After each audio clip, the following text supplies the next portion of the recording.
Hello everyone, welcome to online classes of polytechnic academy. मैं हूं विकास sir और आज इस सेशन में मैं अपने सेकेंड सब्जेक्ट का इंट्रोडक्शन दूंगा। थर्ड सेमेस्टर इलेक्ट्रिकल ब्रांच में जो सेकेंड पेपर मैं डील करने वाला हूं वो है इलेक्ट्रिक मोटर्स एंड ट्रांसफार्मर, जो कि आप लोग के नॉलेज पॉइंट ऑफ व्यू से और कैरियर पॉइंट ऑफ व्यू से बहुत ही इंपॉर्टेंट सब्जेक्ट है।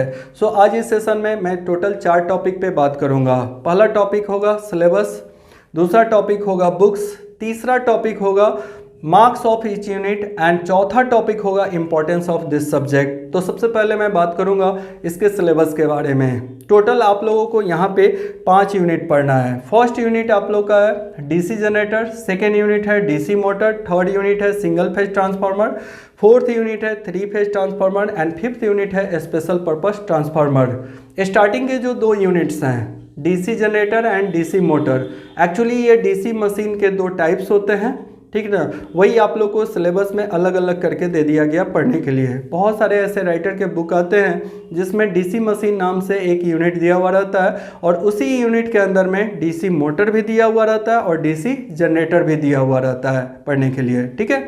तो स्टार्टिंग के जो दो यूनिट्स हैं वो आपके डीसी मशीन के हैं और लास्ट के जो 3 यूनिट हैं वो ट्रांसफार्मर के हैं, ठीक है। तो टोटल यहाँ पे आप लोगों को 5 यूनिट पढ़ना है। आप लोग fundamental of electrical and electronics engineering first year में पढ़ा था, तो वहाँ पे आप लोग ट्रांसफार्मर के भी बारे में पढ़े होंगे और डीसी मोटर के बारे में भी पढ़े होंगे, लेकिन वहाँ पे आप उतना डीपली नहीं पढ़े होंगे। सिर्फ बेसिक चीज़ों को जाना होगा कि ट्रांसफार्मर क्या होता है, ठीक है, उसका कंस्ट्रक्शन क्या होता है और थोड़ा बहुत वर्किंग प्रिंसिपल जाना था, ठीक है। वैसे ही डीसी मोटर में भी डीसी मोटर क्या होता है, उसका कंस्ट्रक्शन क्या होता है और उसका वर्किंग प्रिंसिपल क्या होता है, ठीक ना। बस इतनी ही चीज़ों का स्टडी आप लोगों ने फर्स्ट ईयर में किया था, बट यहाँ पे हर एक टॉपिक आपको डिटेल्स में पढ़ना होगा क्योंकि ये आपका एक ब्रांच पेपर है, ठीक है। इसमें आपका नॉलेज बहुत ज़्यादा डीपली होना ज़रूरी है। जितना ज़्यादा इसमें नॉलेज होगा आप समझ लो आप उतना ही अच्छे इंजीनियर कहलाओगे। समझ रहे हो मैं क्या बोल रहा हूँ। सो इस पूरे सब्जेक्ट को बहुत ही अच्छे से पढ़ने का ज़रूरत है। तो अब हम लोग थोड़ा सा इस सब्जेक्ट के बारे में और डिटेल्स में बात करेंगे। इस सब्जेक्ट का नाम है इलेक्ट्रिक मोटर्स एंड ट्रांसफार्मर। इसको आप चाहो तो इलेक्ट्रिकल मशीन 1 भी बोल सकते हो। बहुत सारे यूनिवर्सिटीज एंड कॉलेजेस में इस सब्जेक्ट का नाम इलेक्ट्रिकल मशीन 1 होता है और आगे के सेमेस्टर में इसी का नेक्स्ट वर्जन पढ़ना होता है जिसका नाम होता है इलेक्ट्रिकल मशीन 2। आप भी चाहो तो इस सब्जेक्ट का नाम इलेक्ट्रिकल मशीन 1 दे सकते हो, ठीक है। और आगे आप लोग को भी आगे के सेमेस्टर में एसी मशीन नाम से एक सब्जेक्ट मिलता है पढ़ने के लिए, उसको हम लोग वहाँ पे इलेक्ट्रिकल मशीन 2 का नाम दे देंगे, ठीक है। तो इलेक्ट्रिकल मशीन 1 और इलेक्ट्रिकल मशीन 2 दोनों को अगर मर्ज कर दिया जाए तब जाके आपका एक कंप्लीट इलेक्ट्रिकल मशीन का सिलेबस डिजाइन होता है।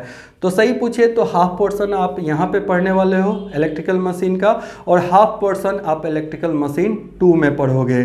यहाँ पे आप लोगों को जो टॉपिक पढ़ना है ये कंप्लीट टॉपिक नहीं पढ़ना है मशीन का, ठीक ना। समझ लो कि बस आधा ही टॉपिक आप लोगों को यहाँ पे दिया गया पढ़ने के लिए और आगे के सेमेस्टर में आधा टॉपिक मिलेगा पढ़ने के लिए, ठीक है। तो चलो 1 बाय 1 जैसे जैसे हम लोग आगे के सेमेस्टर में इंटर करते जाएंगे वैसे वैसे हम लोग सब्जेक्ट सीखते जाएंगे, ठीक है। तो टोटल यहाँ पे आप लोगों ने देखा कि आप लोगों को 5 यूनिट इस सब्जेक्ट में पढ़ना है।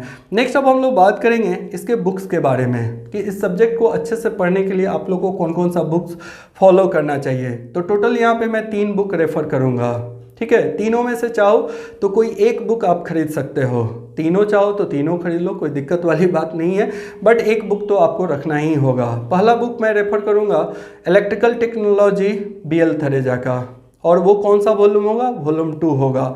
जब मैं आप लोग को इलेक्ट्रिक सर्किट का इंट्रोडक्शन क्लास पढ़ाया था तो वहाँ पे भी मैंने बताया था कि इलेक्ट्रिकल टेक्नोलॉजी BL थरेजा का वॉल्यूम 1 और वॉल्यूम 2 दोनों आप लोग को खरीदना होगा, ठीक है। तो वॉल्यूम 2 अगर खरीद लेते हो तो आपको एक फ़ायदा होगा। फ़ायदा ये है कि इस सेमेस्टर में जो आप लोग को इलेक्ट्रिक मोटर एंड ट्रांसफार्मर पढ़ना है, ठीक ना, यानी कि आपको जो मशीन 1 पढ़ना है इसका भी पूरा सिलेबस कवर हो जाएगा और आगे के सेमेस्टर में जब आप लोग को इलेक्ट्रिकल मशीन 2 मिलेगा तो उसके लिए दोबारा आपको बुक खरीदना नहीं पड़ेगा। इसी बुक्स में वो सारे टॉपिक इलेक्ट्रिकल मशीन 2 के भी दिए हुए होते हैं, ठीक है। तो एक बुक खरीदोगे तो आगे की भी सेमेस्टर में काम चलेगा। इवन जेई लेवल का जब प्रिपरेशन करोगे तब भी इस बुक का ज़रूरत होगा। और अगर आप हायर स्टडी के लिए जाते हो, यानी कि डिप्लोमा करने के बाद बीटेक करने जाते हो, एमटेक करने जाते हो, तो उस समय भी आपको वापस से दोबारा बुक खरीदना नहीं पड़ेगा, क्योंकि इसी बुक से आगे बीटेक का भी पढ़ाई आप कर लोगे। ठीक है। दूसरा फ़ायदा ये होता है बुक खरीदने का ना, कि इसमें बहुत सारे प्रैक्टिस क्वेश्चन भी होते हैं, तो आपको क्वेश्चन बनाने में भी बहुत आसानी होता है। ठीक है। तो ये पहला बुक था। अब सेकंड बुक मैं रेफर करूँगा, इलेक्ट्रिकल मशीन। ठीक है। इसी नाम से बुक आता है, जेबी गुप्ता का, अभी आपको स्क्रीन पे दिखाई दे रहा होगा। और तीसरा बुक मैं रेफर करूँगा, प्रिंसिपल ऑफ इलेक्ट्रिकल मशीन। ये जो बुक होता है बीके मेहता का होता है। इसका लैंग्वेज बहुत ही ईजी होता है, इसलिए मोस्ट ऑफ द स्टूडेंट इसको प्रेफर करना चाहते हैं। ठीक ना। तो लैंग्वेज पे बहुत ज़्यादा ध्यान नहीं देना है, धीरे धीरे आपका इंग्लिश जैसे जैसे स्ट्रांग होते जाएगा आपको एक स्टैंडर्ड बुक का रिक्वायरमेंट होगा। ठीक है। तो तीनों में से कोई एक बुक आप खरीद सकते हो। कोशिश करना कि बीएल थरेजा का वॉल्यूम 2 लेने का, या फिर बीके मेहता का ये जो प्रिंसिपल ऑफ इलेक्ट्रिकल मशीन है ये भी आप ले सकते हो। तो ये रहा बुक के बारे में। अब हम लोग बात करेंगे मार्क्स ऑफ ईच यूनिट। मतलब आपके सेमेस्टर एग्जाम्स में, जो कि आपका एक्सटर्नल एग्जाम होता है, उसमें हर एक यूनिट से कितने मार्क्स के क्वेश्चन पूछे जाते हैं। जो फर्स्ट यूनिट है इससे ओनली 10 मार्क्स के क्वेश्चन पूछे जाते हैं। सेकेंड यूनिट से 12 मार्क्स के क्वेश्चन पूछे जाते हैं। और जो थर्ड यूनिट है इससे 28 मार्क्स के क्वेश्चन पूछे जाते हैं। यानी कि आप लोगों के लिए थर्ड यूनिट काफ़ी इंपॉर्टेंट है अकॉर्डिंग टू सेमेस्टर एग्जाम। ठीक है। सेमेस्टर एग्जाम के लिए बहुत इंपॉर्टेंट है, otherwise knowledge point of view से हर एक यूनिट बहुत इंपॉर्टेंट है। आप लोग का जो फोर्थ यूनिट है उससे 12 मार्क्स का क्वेश्चन पूछा जाएगा, और सबसे लास्ट यूनिट से ओनली 8 मार्क्स का क्वेश्चन पूछा जाता है। तो टोटल 70 मार्क्स का एक्सटर्नल एग्जाम होता है, जो कि आप ऑलरेडी आप लोग को पता है। ठीक है। उसी में सब्जेक्टिव ऑब्जेक्टिव करके पूछा जाता है। ठीक है। तो टोटल 70 मार्क्स का क्वेश्चन पूछा जाएगा, और मार्क्स डिस्ट्रीब्यूशन जो है पर यूनिट कुछ ऐसा है।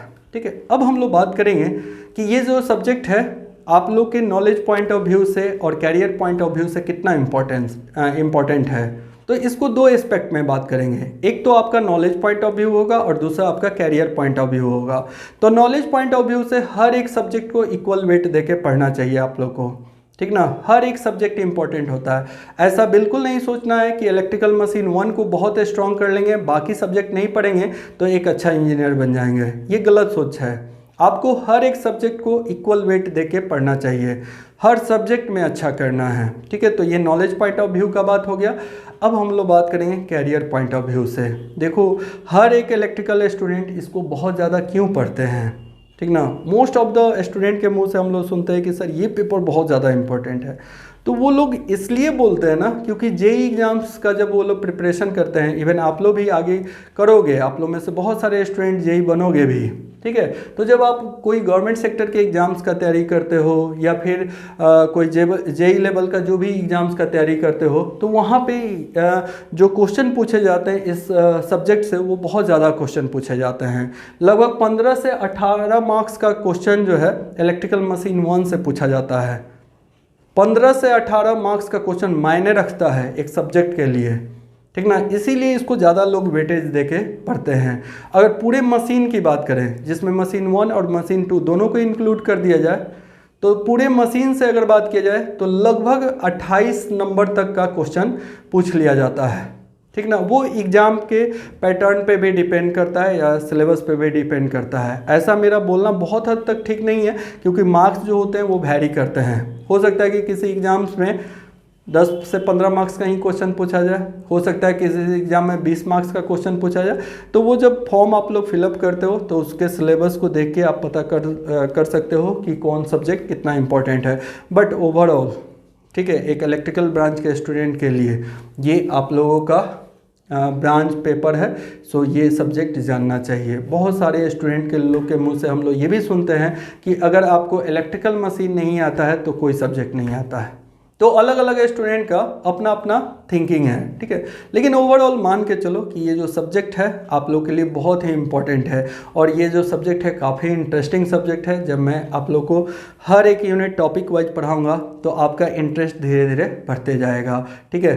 तो हम लोग 1 बाय 1 एक एक यूनिट स्टार्ट करेंगे और हर एक यूनिट का एक एक टॉपिक बहुत अच्छे से पढ़ेंगे, ठीक है। और बीच बीच में जो भी टॉपिक मैं पढ़ाऊँगा उससे अगर कोई जेई लेवल के एग्ज़ाम्स में क्वेश्चन पूछा गया है, ठीक है ना, तो उसको भी मैं बताते रहूँगा ताकि आप लोगों का एक विजन क्लियर हो जाए कि आगे चल के जेई क्वालिफाई करना या जेई एग्ज़ाम्स क्वालिफाई करना कोई टफ़ काम नहीं है। क्योंकि हमारे पढ़ाए हुए बहुत सारे स्टूडेंट सिर्फ सेमेस्टर के पढ़ाई से ही जेई एग्ज़ाम्स क्वालिफाई कर जाते हैं। तो ओवरऑल आज के सेशन का यही हमारा टॉपिक ऑफ डिस्कशन था, जहाँ पे हम लोगों ने 4 टॉपिक के बारे में बात किया। पहला टॉपिक था सिलेबस, दूसरा बुक्स, और तीसरा था marks of each unit and the importance of this subject. तो आज के सेशन में बस इतना ही रहने देते हैं। नेक्स्ट सेशन से मैं अपना सब्जेक्ट स्टार्ट कर दूंगा। Thank you.